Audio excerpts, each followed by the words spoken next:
welcome to ninth edition of Leading Through Pandemic. Hope all of you are doing very well and keeping safe.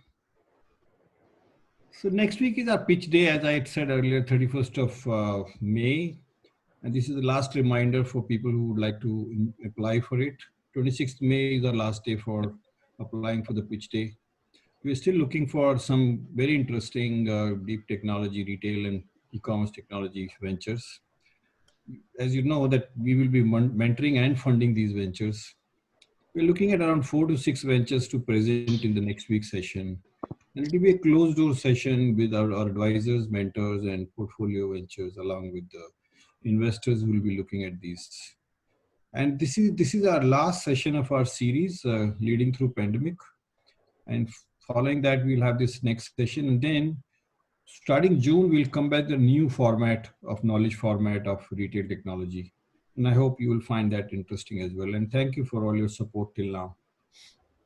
And now I'll hand over to my colleague Bhavish at 100 Watts to take over today's exciting session, the next 3 big rocks of retail: augmented reality, robotics, and hyper-personalization. Over to you, Bhavish. Thank you, Ajay. Good afternoon, everyone. It's a pleasure to be hosting this again for a second time in this month.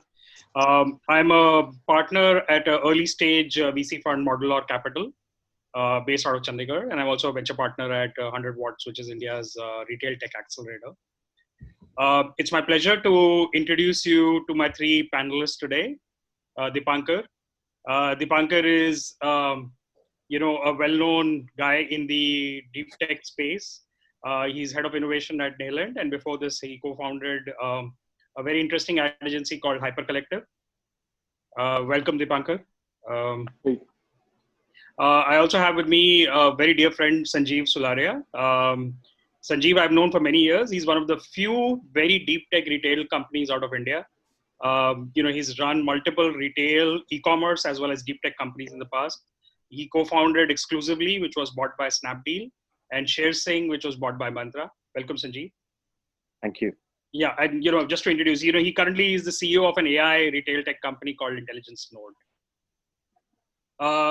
And my last panelist is a gentleman by the name of Arnav Ghosh. Arnav was the country manager of Blipper, one of the most successful stories of its time in the augmented reality space. He's now a freelance consultant, futurist, speaks extensively and consults with a lot of companies around India and worldwide. Pleasure to have you here, everyone. We've been doing this for, this is the season finale. We ran 9 webinars as part of this series. But like all good things, they have to come to an end. So this is the last one, and we're going to talk something very futuristic here, right? I mean, if you asked me a year ago, if you asked me a few months ago, pen de dena ek yaar, if you can please come this side. If you could. Yeah, mute. Rahul, could you please mute everyone except the speakers, please? I had, that was some glitch, sorry. Okay.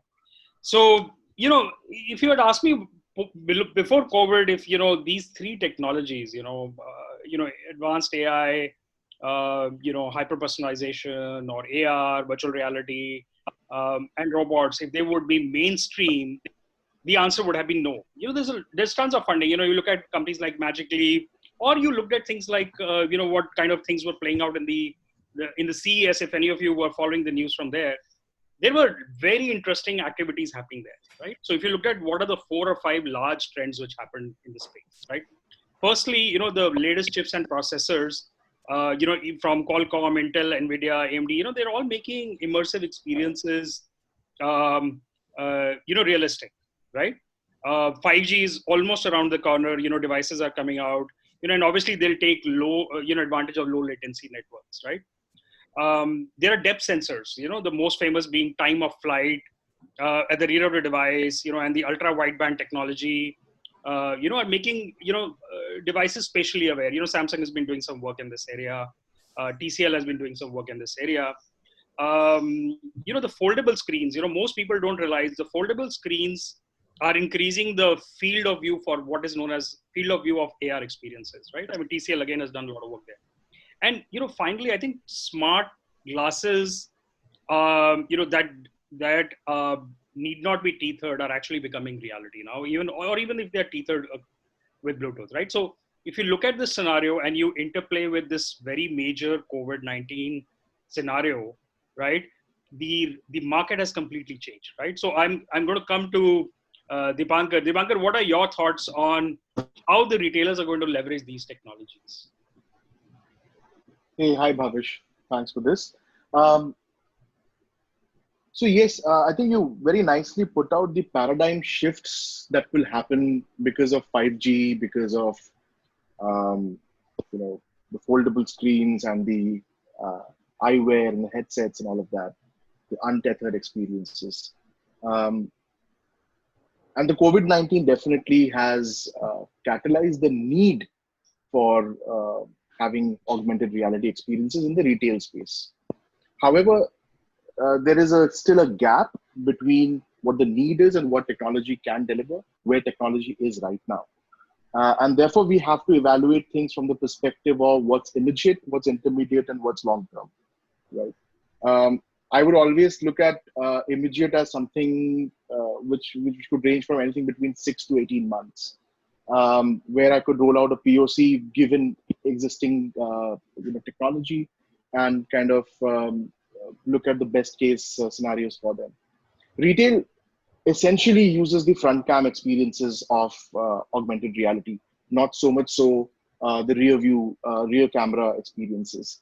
And in the front cam experiences, retail has largely focused in three areas.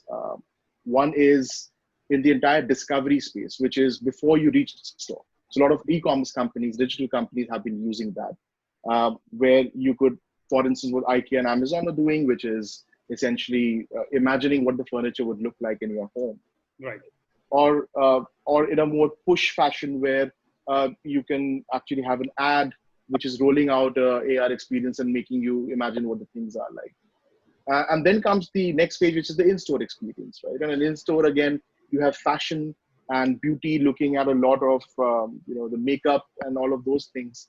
The most interesting thing would be what L'Oreal did with Modiface, where the acquisition of Modiface, essentially they rolled out a device enabled app which allowed people to try out different beauty filters, but very quickly evolved to a tethered an iPad essentially inside the store, where you could again try out different things and different hair colors and all of those pieces.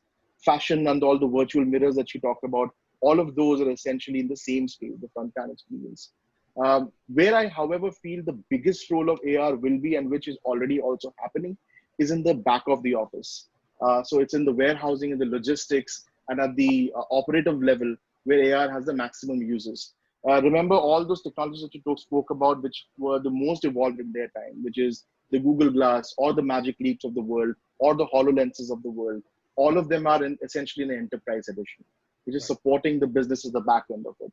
So I think at a consumer engagement perspective, retailers need to focus really on what is the problem they're trying to solve, what form of AR do they want to solve it, and does the consumer really have more pain points after using it? Because right now using a device is physical fatigue, it's a short-term engagement, it's not really there. So how do you kind of solve that problem with it? And then using it with purpose and innovatively employing AR to kind of solve those business problems. There are multiple examples where we are working on right now. I've had the privilege of having built the brand experience and innovation and retail experience piece for Geo, where we evaluated a lot of pieces. At that time, 4G was the big thing. Right. And now 5G hopefully will change a lot of pieces of the puzzle. But still, the major leap is going to be moving away from the handheld device. That is a major challenge. WebXR will also play a lot of role where natively you can see a lot of pieces in the browser. Yeah. Thank you, Dipankar. Arnav, do you want to add anything to what Dipankar said, especially with your experiences and as an early adopter of these technologies? I mean, he's probably dealt with almost ticked all the boxes. A few areas which I think is very important, and probably uh, accentuate what Dipankar has already said. I think what is happening is the entire omni-channel experience for retailers. I think emerging tech is going to drive innovation and omni-channel. That's pretty much the next the next innovation is going to come from. I think also as far as AR is concerned, before even COVID came in, there was a lag between the transaction value on AR interfaces that was done on maybe beauty products or CPG products versus the revenue that was accrued from an AR investment that was done by retailers, right? So there's a lag, there's a huge gap that exists. I think there are two scenarios that we need to look at. I think Dipesh spoke about today. I think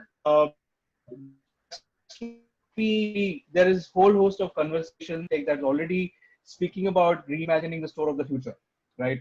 Uh, Trial rooms, magic mirrors, and 3D and AR and web AR, when all these things are par for course. But the point is, I think one very important standout that's going to happen to my mind, and that's going to drive how retail is going to experience not in store but out of store is going to be this entire maybe distribution at scale for try-ons. What I mean by saying is that you probably look at an integration of um, you need to have an integration of maybe in India a WhatsApp with maybe a Spark here with the recent acquisition of or recent participation of Facebook in Geo. Maybe the same way a UCam, which is a beauty app, integrated with WeChat, and they had seen almost 1.6x delta rise in interactions and 2.7x basket size of revenues coming in versus non-AR. So that's another potential opportunity that AR will drive. Aside to that, what we also need to look at is how this entire reskilling of opportunities that needs to come in store, and that's very, very important, right? You don't expect consumers to walk into a store and start interacting with magic mirrors, right? I mean, so I think the opportunity, to my mind, going forward, is getting the basics right for retailers.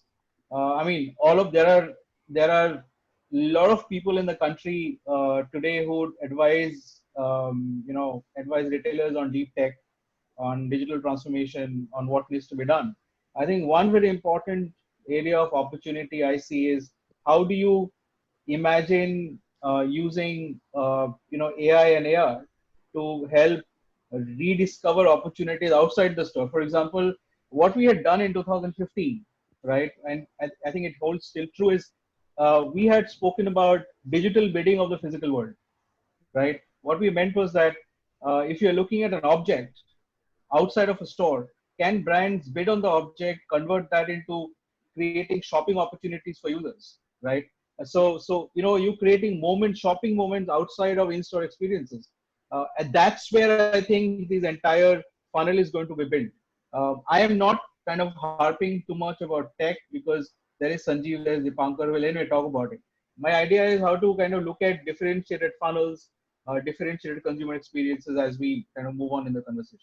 Yeah, so great points, Arnav, especially about just by putting technology in the store, people are not just going to come and adopt it. Adoption has always been a challenge, both with in-store executives and shoppers walking in. So slightly shifting tracks to AI, which is another big rock here. So Sanjeev, what have been your experiences with your customers as well as with other retailers you have interacted? What are some of the things which they are doing leveraging AI? Sure, thank you. And I think it brings us to an interesting shift as well, right? While Dipankar and Arnav spoke about a lot of the front end side of the consumer experiences side of what transformations retail would go through, we handle more the nuts and bolts of retail, which is assortment and pricing, right?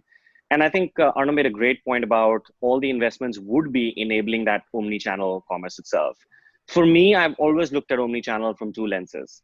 One is the single view of the customer, which is probably where, if you look at the last decade, that's where venture capital as well as retail innovation dollars have gone towards, right?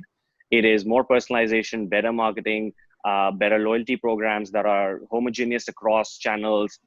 It's recognition of customer, making sure that the basket behavior being studied online is being transferred to offline. Anything that came in from beacon technologies was to suit one thing, right? That how do you replicate that online environment offline, right? But I think now we're seeing the other side of omnichannel come to life, which is single view of inventory. And there is no point doing any of the single view of customer pieces if you don't have a single view of inventory, right? I think we've all seen that graph of the US e-commerce growth as a percentage of retail, where from 2009 to 2019, it went from 5.4% to 16%. So 10% growth over a decade. And then in 8 weeks, it went from 16% to 27%. Right. And it's not just a function of that, listen, it's a percentage of total retail in the US. So offline is not really doing well. If you look at the growth numbers coming out of Best Buy, 155% growth year-over-year, Target, 141%, Walmart, 74%, Sam's Club, 40%, right? And they're, it's not just a percentage growth, right? Walmart's Q1 2020 calendar year, e-commerce sales were $8.2 billion, right? Right. So there are a few things that are coming to life here, that in the whole lockdown and the pandemic situation, there's a lot of customers that have learned how to shop online for the first time, or at least gotten over the hurdle of getting comfortable with it. And even post stabilization, that behavior is not going away. So what does that behavior reflect back into an AI capabilities for the nuts and bolts of retail, which is bought, sold, remaining, right? That's your balance sheet. Everything else is an OpEx, right? And that's sort of where we come in, right? We're working a lot on studying exact similar product offerings across competitors. For someone like a Walmart, we're now doing a 10-second pricing refresh for them, right? Those are capital markets kind of numbers.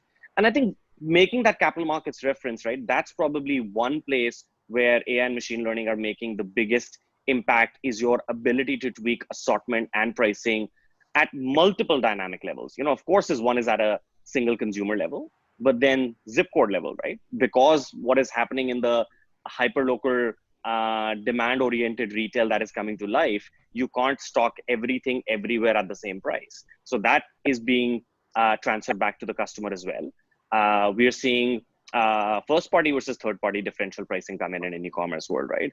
There is differential pricing on store promotions versus online only. There is differential pricing on certain brands within a category that serve the same consumer utility. And I think that's something where we're seeing that switch that happened to probably financial markets, capital markets around 2007, 2008, where quant algorithms took over even the hedge funds. It went from voice trading to hedge funds to complete quant algorithms coming and taking over the fifth decimal pricing every microsecond. And it may not be microseconds, but the 10-second refreshes are here now, right? And that's the whole point. If you can't make that promotion or price change while the consumer is still in store or engaged online, then you can send as many emails as you want, in-app notifications that you want, follow them with retargeting. It's not going to bring them back. So that's one big piece. And the assortment challenge, right?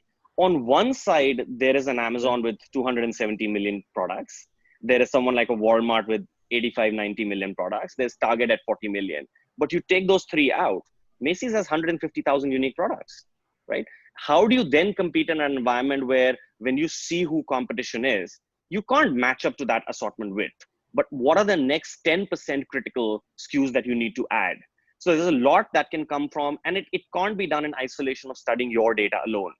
If you look at the whole pricing assortment optimization space with large consultants to IT services folks to IT solution providers, they've all done pricing and assortment work looking at clients' data in isolation, right? And then you're either penalizing or giving a pat on the back to the client based on their data.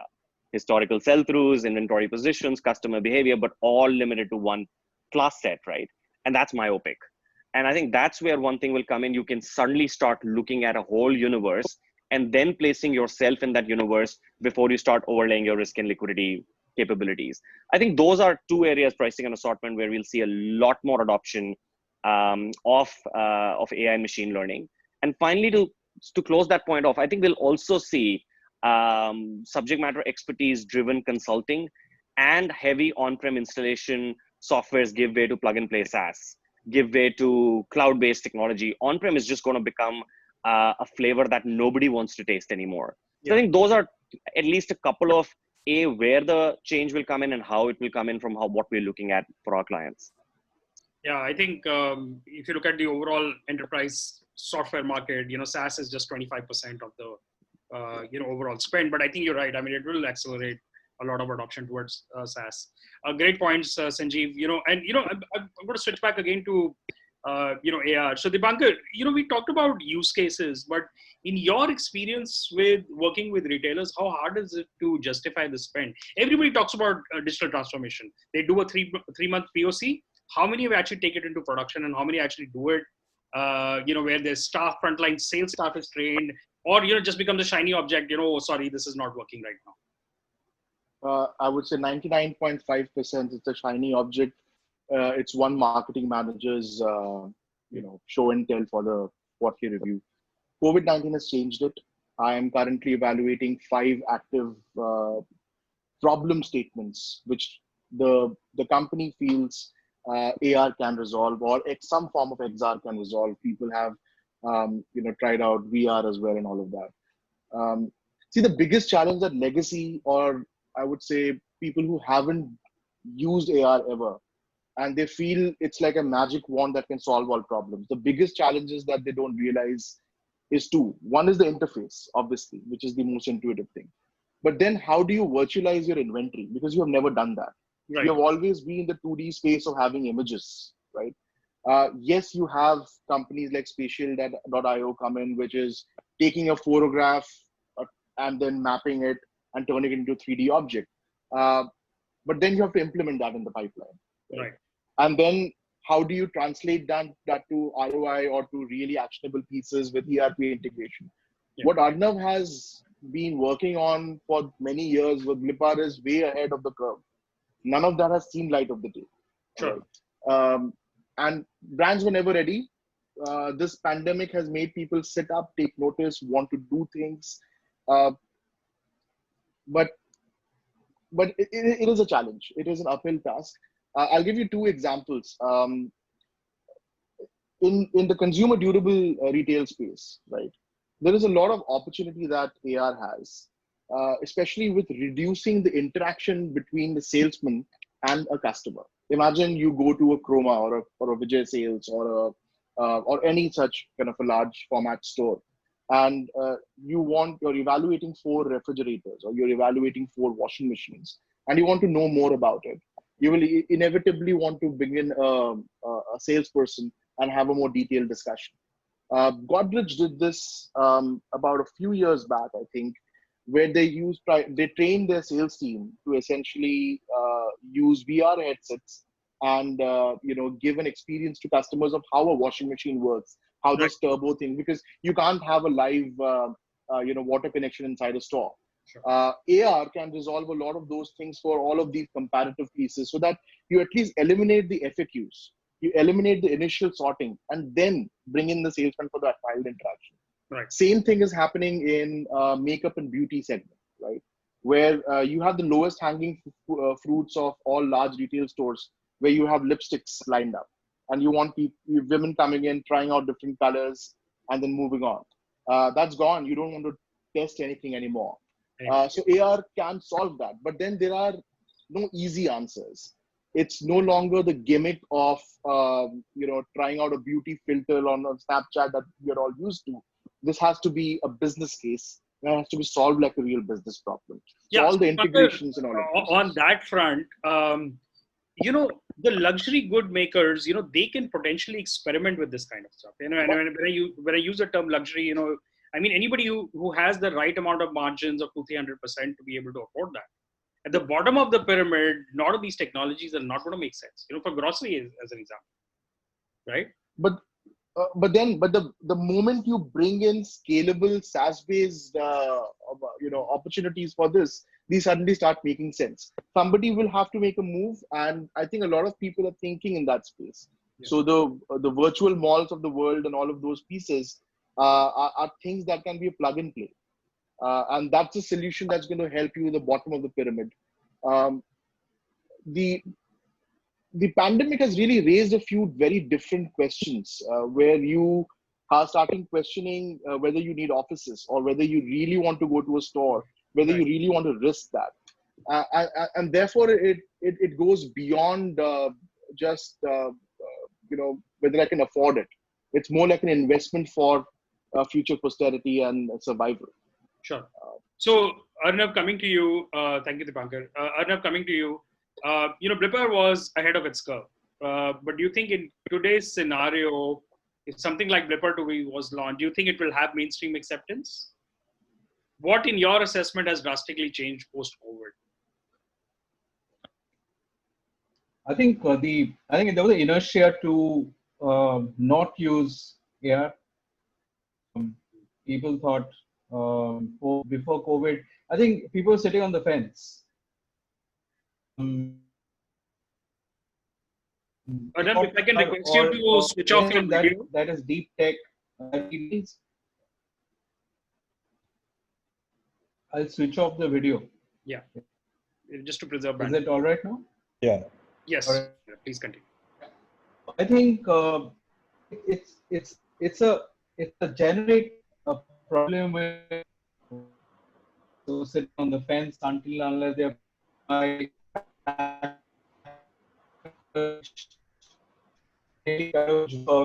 happening with AR now is as Dipankar really mentioned that people are kind of sitting up and saying, hey, how do I do certain things which allows me to survive. My point here is that this is a knee-jerk reaction right now. I mean, nobody is talking long-term, right? For example, I'll just give you a very quick example. There's a jewelry brand called Kendra Scott, right? They had, essentially what they're saying is they saw a huge amount of spends happening online and not offline. Just to de-risk the entire,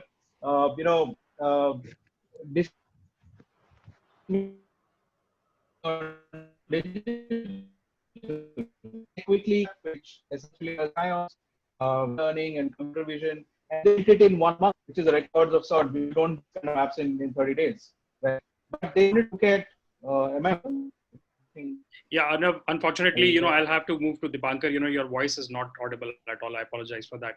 So, Dipankar, let's imagine a scenario post COVID, right? I'm a large retailer, luxury retailer who has a tier 1 retail space, and nobody's walking into that. And they have come to you and they said, okay, let's plan out my future. How would you start and build out this engagement? What are some of the things you would advise them as part of their journey? Yeah, I'll just preface that with what all our immersive tech used to do before this, right? Sure. We were largely working in the engagement and affinity space, essentially. We were building consumer affinity and brand affinity and all of those pieces. Now, like you rightly said, it's hitting your bottom line. People are not coming in. How do you do that? Right. You go through the same journey again. You plot the consumer journey and essentially make people, reduce their interaction time inside the store by, in the discovery phase itself, giving them a lot of options to try out, right? Fashion is doing that already. Nike, again, tried a huge piece with the Nike shoe AR piece, but now I've been approached by Indian fashion footwear brands who want to try that out. Right. But again, the solutions are not easy because it is not just about showing a shoe filter on top of your thing. It has to also recognize sizes. Even with clothes, you need body contouring and all of those things. Once the discovery piece is done, where you have chosen down, you have filtered down some options, at the store level, it's also about invitation. And at an invitation level, there is a lot that you do, even with things like 3D projection mapping, right? What we don't realize is that AR is not an innovation. AR is a technology, and the technology has multiple morphed forms. Right. And a lot of those things can be brought in together and combined. Also, to see AR in isolation without computer vision, without AI being a strong part of it, is also wrong, right? So a lot of those things to bring together, create a front face which is more inviting, which gives you, for instance, post shutdown, right? Once shops are shutting down faster, mall fronts are shutting down faster. Can you make the mall fronts and the shop fronts more purposeful so that people can start interacting even when you're not open? And then when you're inside the store, reduce trial time, reduce sales engagement time, and give them, you know, keep talking about this. I just spoke about this recently to someone. The biggest piece that brands have never spoken about is using AR to take back of the label instructions and blowing it up and making it very purposeful for people to read and understand. Right. Imagine you scan your fashion label on your shirt, and you know exactly what are the wash care instructions. Right. Now those are again going into the engagement space, but that impact the way people treat you and respect you and hold you as a brand. Right.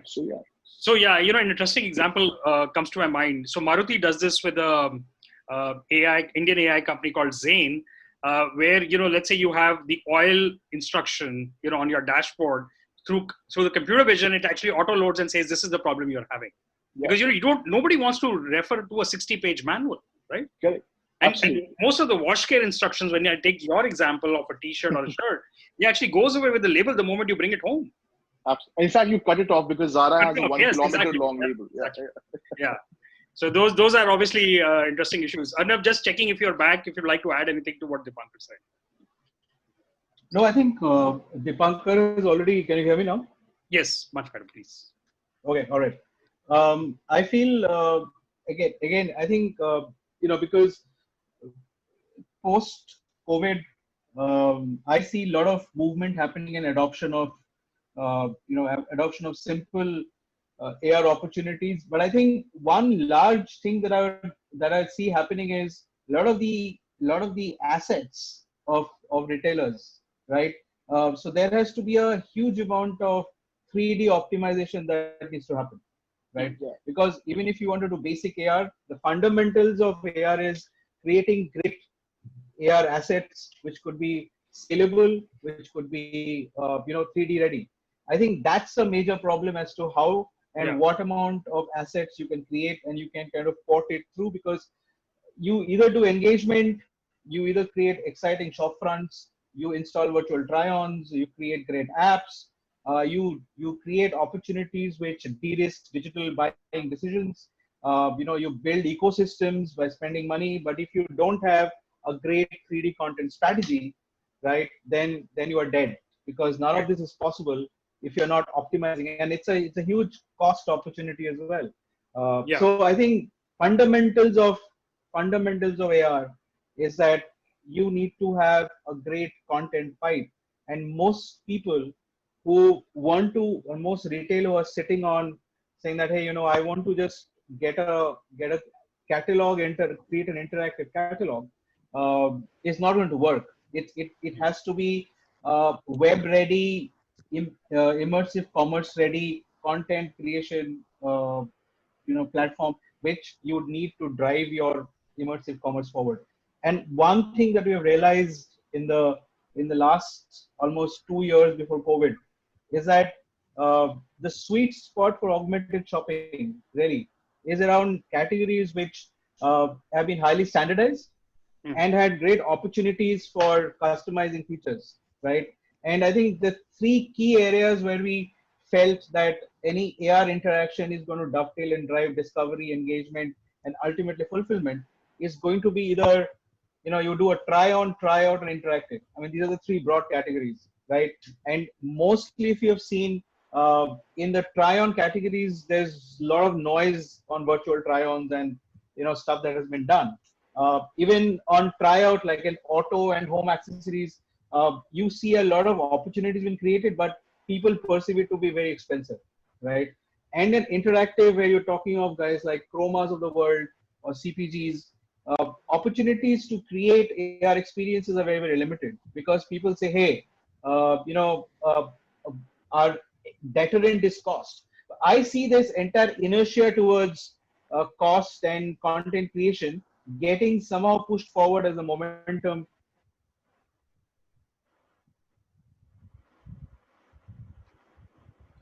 I think Arnav is having issues again on the audio side. So Dipankar, Arnav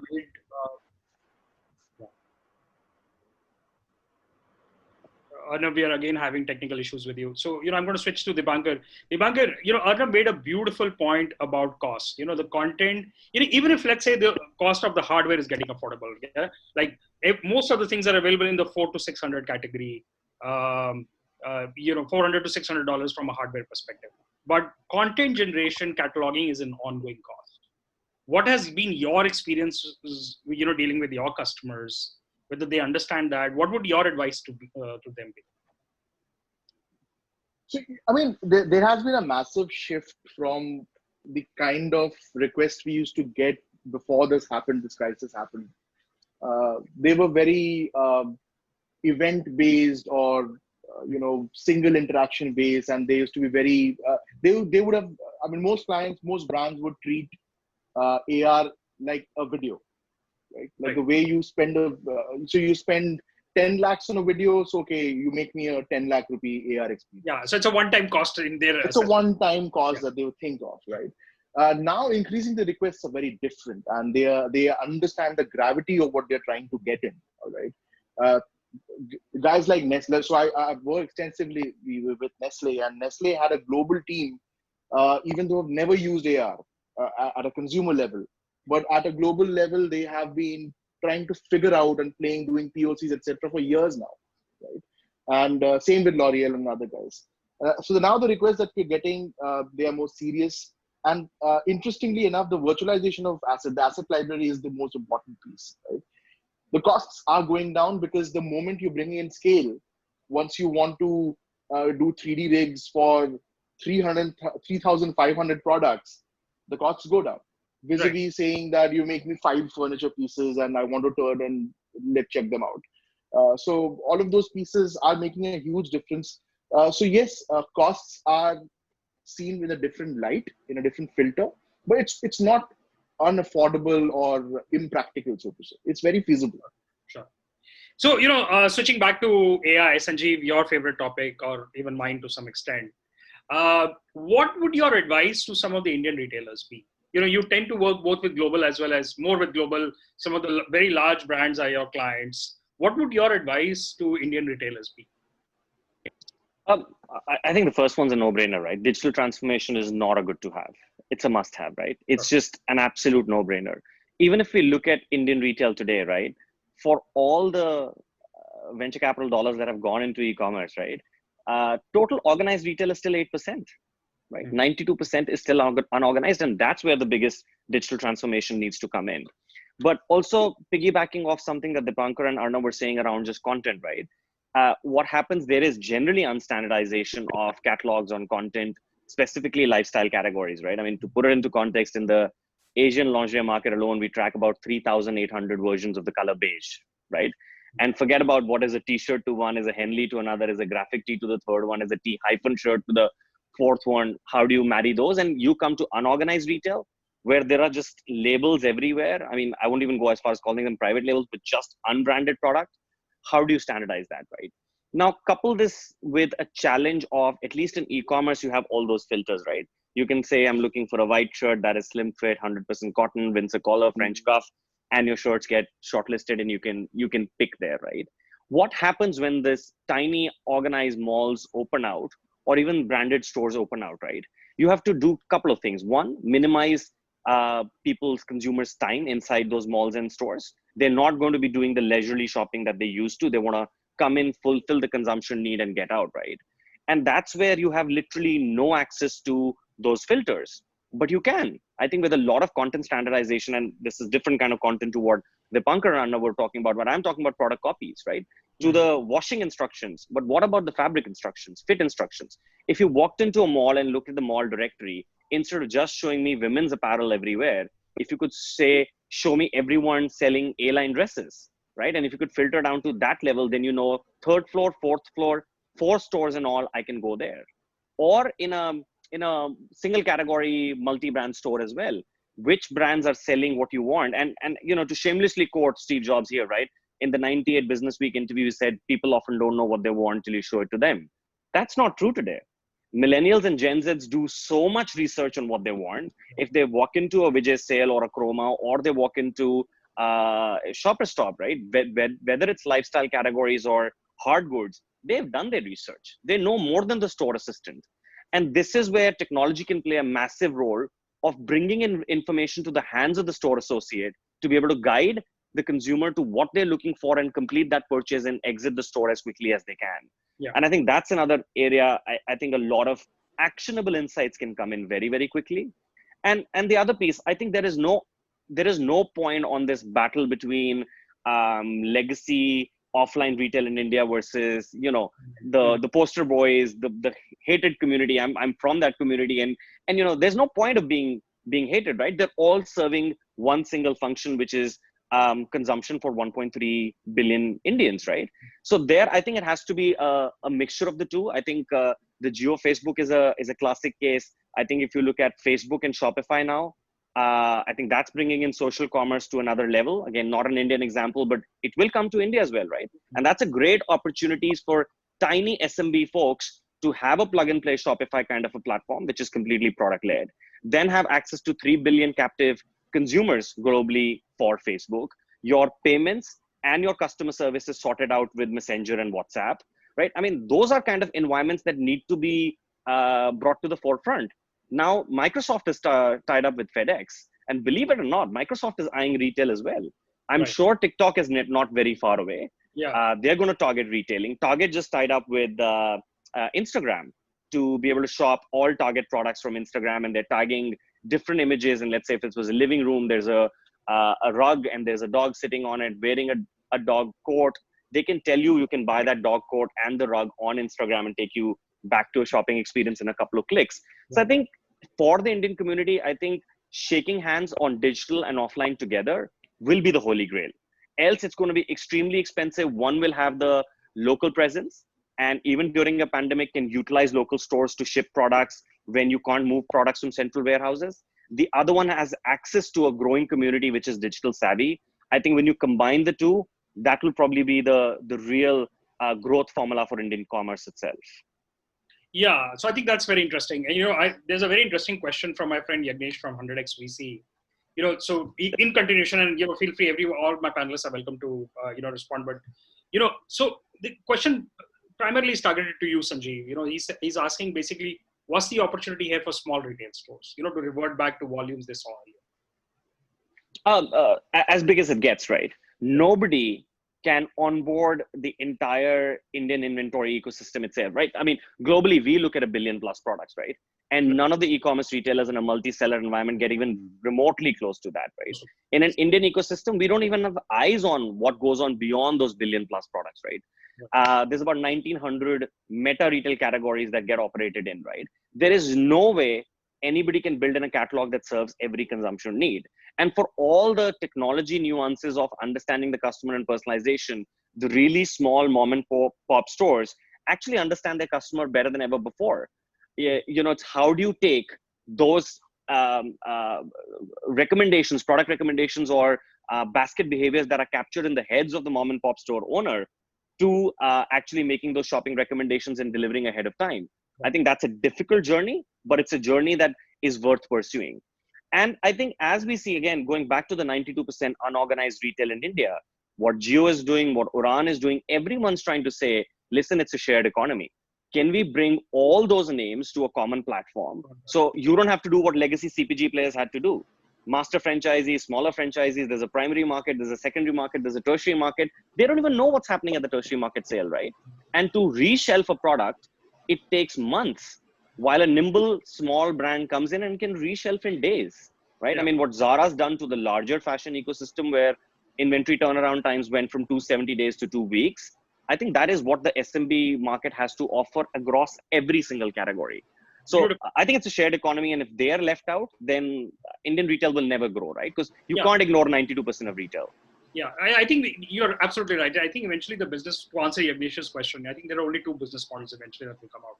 Either you'll be a fintech, you know, providing credit to these sellers, or you'll be like a platform which is enabling them to sell, right? What, you know, Khata Book and For Binary and, you know, some of these kind of companies are doing. Great points, Sanjeev. Dipankar, Arnav, do you want to add anything to what Sanjeev said before we kind of open it to the floor for the questions from the audience? No, I think it's. I mean, although if Arnab's there, I think you should take it on. He was on mute. Yes. Do we have him? Yeah, no, I think he's kind of dropped it. I can't see. Okay. Yeah, let's just All give him right. a minute to come back. Yeah. Yeah, sure. So, yeah, I think AI is going to be a big piece in the puzzle.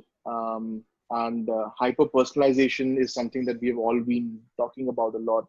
Hyper personalization works not just in the back end, but also in the front end, where we have been working a lot. I'll give you a very quick example of something that Ajay and I are building right now. It's a global art and photography marketplace. And there we are essentially using augmented reality to be able to replace physical art galleries, right? Because that's a space where you don't see people going anymore. And the same thing is what we are trying to do with AI there, and it's kind of trying to figure out what kind of art will be the best thing for entry level buyers, right? Because a lot of people have never bought art. They don't even know what art is. So we try to take them down the trajectory of, okay, are they interested in gods? Are they interested in folk? All right. And basis that, do recommendation and kind of take them down the journey. And across a life cycle of a few years, maybe keep pushing and suggesting different forms of artworks and make them consumers. Right. Okay, so we are almost towards the end of our session. Very interesting discussion. We have a few questions. From one of our advisors, Ranjit. This is for you, Dipankar. Could you elaborate a little bit more on some of the back office use cases for AR? Yeah, sure. So I mean, the biggest piece is you're in a warehouse. You have multiple pieces stacked up everywhere. How do you know from a navigation perspective what is stocked, right? So that's a big use of AR and in a way MR actually, where Google has been working a lot. Microsoft has been working a lot.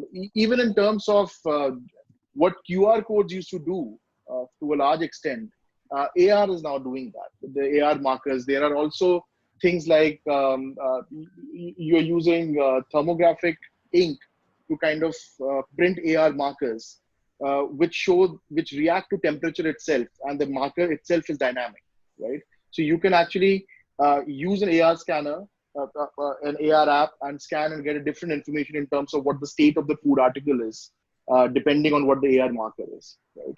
So there are multiple use cases where you can do it. Even basic things of planning of how to store your products in a warehouse. And this is actually relevant even for small business users. I myself ran a company where I had a small warehouse and I had to stock like 10,000 different SKUs. And at that point of time, the biggest thing was, should I stack them like this? Should I stack them like this? How should I do that? AR helps you visualize a lot of pieces beforehand and that kind of see that. Yeah. Okay. Sanjeev, I know you've touched upon this topic a little bit more already, but we have a question from Nisar. This is around Facebook shops. Do you have any pointers on how successful or not would it be? We have several other companies who are trying to attempt that in the Indian context. Khatabook is doing it to some extent. For Binary is trying to do that in a Shopify-like kind of a model. Any thoughts based on your global experience? So we actually very recently, 3-4 days ago, had a fairly healthy conversation on LinkedIn. I think I ended up posting something around that as well.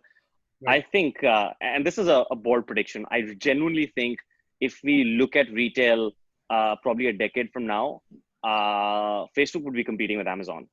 I think this is a master move. I think this is, again, going back to SMBs having an option, not just in India, all over the world, and ship everywhere else as well, right? Borders are shrinking, right? And what about sort of the whole marketing help, right? What is the point of becoming an Amazon seller? I think the biggest advantage is not just you list to a huge wide audience, you get marketing support, you get fulfillment support, you get targeting support, all those pieces, right? Facebook can do that even to the next level. And then the whole customer service, payment support, everything. And I think the Shopify partnership was just I really think Amazon should have bought Shopify at some point, right? What is the option for an SMB to scale today in a digital world? You have two things. You either become a seller on a marketplace, or you get a Shopify account and start a website, right? That's your only two paths generally to the digital journey, right? So 1 million captive SMBs already on the Shopify platform, 3 billion captive consumers on the Facebook platform. Social commerce is definitely the future. We already take peer-to-peer recommendations, right? Even when you're shopping, you might just send a link to your family, to your friends, saying, what do you think about it? Comparative shopping is natural. 89% of millennials either do price comparison or product availability comparison before completing a purchase, agnostic of channel, right? All those things get served to you in a single platform, that is the Shopify Facebook partnership. And I again say, I don't think Microsoft and Tencent would say, or Microsoft and even TikTok would stay too far behind. I really think they have a massive opportunity to join the commerce bandwagon as well. And I think they've started making early inroads into it. So at least from me, and this is a personal opinion, I think the Facebook Shopify platform is going to be a massive hit. I think it's the next big competitor for Amazon. It's not the Walmarts and Targets of this world. Yeah, I think you're right. I mean, the level of personalization Facebook can do is, it probably can prompt you, Sanjeev, 2 days before your marriage anniversary that your marriage is coming, and here's a basket of things you can potentially buy based on some budgets, so those kind of things. You don't even have to search, it'll be pre-ready fed for you. Okay, so, we just have time for a few more questions. So this is a interesting question for you, Sanjeev, again, from Sania Kriplani. Can you see luxury brands and conscious consumers willing to sell on one of the ubiquitous platforms? So let me understand the question better. So it's luxury brands as well as sort of consumers who are not really out there looking for luxury, right? I mean, that's probably a mismatch to begin with. I think not just luxury, right? So you've operated that space, so. Yeah, so I would say luxury would probably go more differentiated. So short answer to the question, no. I think not just luxury, right? Even the aspirational lifestyle. You saw Nike delisting of Amazon, right? I mean, Amazon in its quarterly update to the investor said that 10% of their entire revenue was potentially a threat because sellers selling unauthorized products, counterfeits, pricing violations, price gouging. It happened all over with masks, with sanitizers, everything during the pandemic, right? So I think luxury would definitely want to distance itself from that. And I think luxury is also an experiential buy. It's not just a product that serves a need and it's more expensive. It's expensive because it's an experience, right? Packaging, store look and feel, even the on-site look and feel, the amount that you spend on SKU cataloging, photography, the kind of models that you throw behind it is extremely different in an e-commerce environment, in offline environment, right? Luxury has to create that brand perception. And I think when you enter that store, even if there is no label, you know what store it is. So I think that experience is crucial to luxury. So I don't think, I think there'll be more and more distancing after the pandemic because they want to keep their market extremely separate. Right. I've met with some startups, interestingly, Sanjeev, which are actually allowing you to feel the texture also. They create 3D avatars of you, where a certain cloth you're wearing, you can actually feel the texture also, how the flow of the cloth is, so it's going to not just trial and size fitment, right? So it's interesting how you do that. Yeah, I mean, Sephora is doing that with their skin tone, right? And that's a great example of virtual reality, right? You don't have to go try everything on to your skin tone, and they give you a unique code, right? Yes. So it's that everyone wants a credit score, everyone wants a different tag to yourself, right? And that's your beauty tag. And then no matter where you go, that tag can recommend cosmetics and makeup to you, irrespective of even outside the Sephora environment. Yeah, great example. This is a very interesting question, Dipankar, for you and Arnav, from my friend Kaustav Patikar. What about AR experiences that go beyond the store, especially now that the store traffic is less? Any examples which that come to your mind, especially with certainly like online as an example. Any use cases you can think of? Arnav is back, so let me take that. Yeah. Dipankar, why don't you go ahead? Yeah, so I mean, outside of the store is what AR has been all this while, right? In fact, the L'Oreal example, Modiface, essentially started as an app on your phone. So you don't need to go to the store. You can try out different lipstick shades and everything. When they switch to the in-store experience of model face, that's when they started doing the hair colors and all of those pieces as well, which required a little more evolved infrastructure. Um, I wanted to also touch back on a couple of things that Sanjeev was talking about, and it will tie into this. Um, Interactive video shopping, live stream shopping, stuff that Taobao Live is doing, uh, shoppable content essentially is here to stay. And I think Ajay and I have just done about 5 proposals, which include custom solutions and SaaS-based solutions for all of these pieces.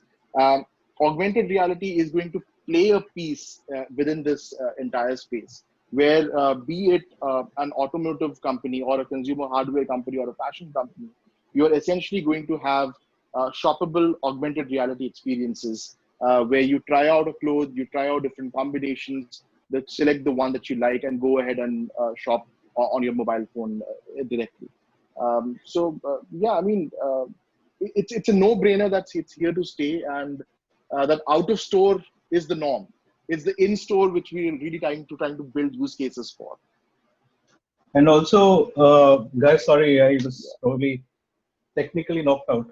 So, a couple of things which I thought everybody's kind of touched base on, but I think one example that is going to kind of drive the seamless experience both in store and out of store is the evolution of AR cloud, right? It's going to be extremely important, number one. Yeah. And number two, a lot of people who do AR don't understand AR analytics, right? Analytics is one of those things that people think they understand, but they don't, right?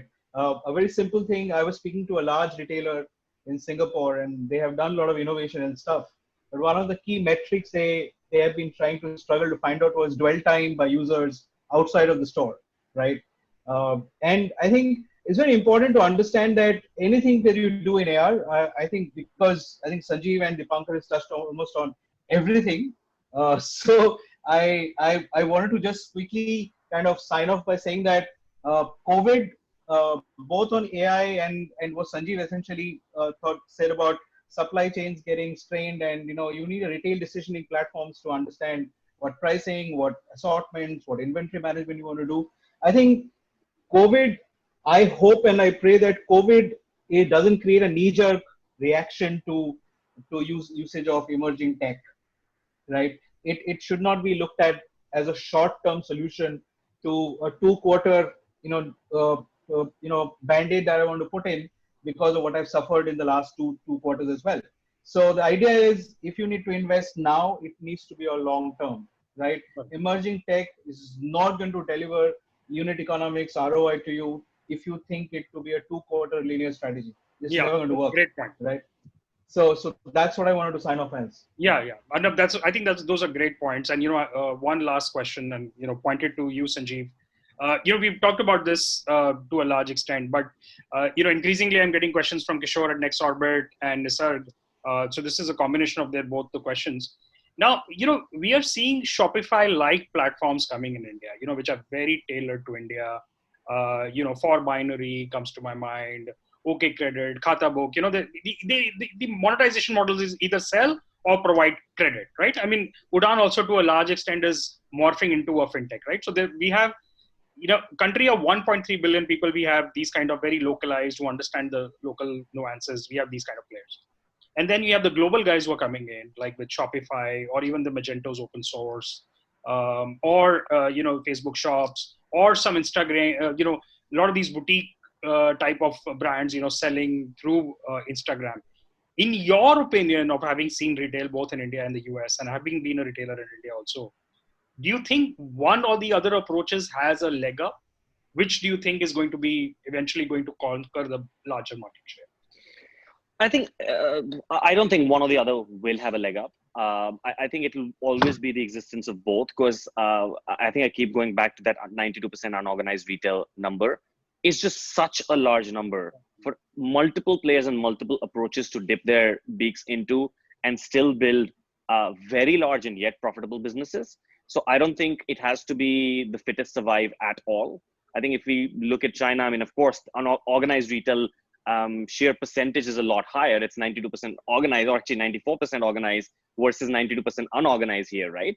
And there are all kinds of models and multiple players scaling heights. And of course, it's been a very protected economy, so they don't let the non-Chinese competition come in and eat that sort of market share. But I don't think it has to be one for sure.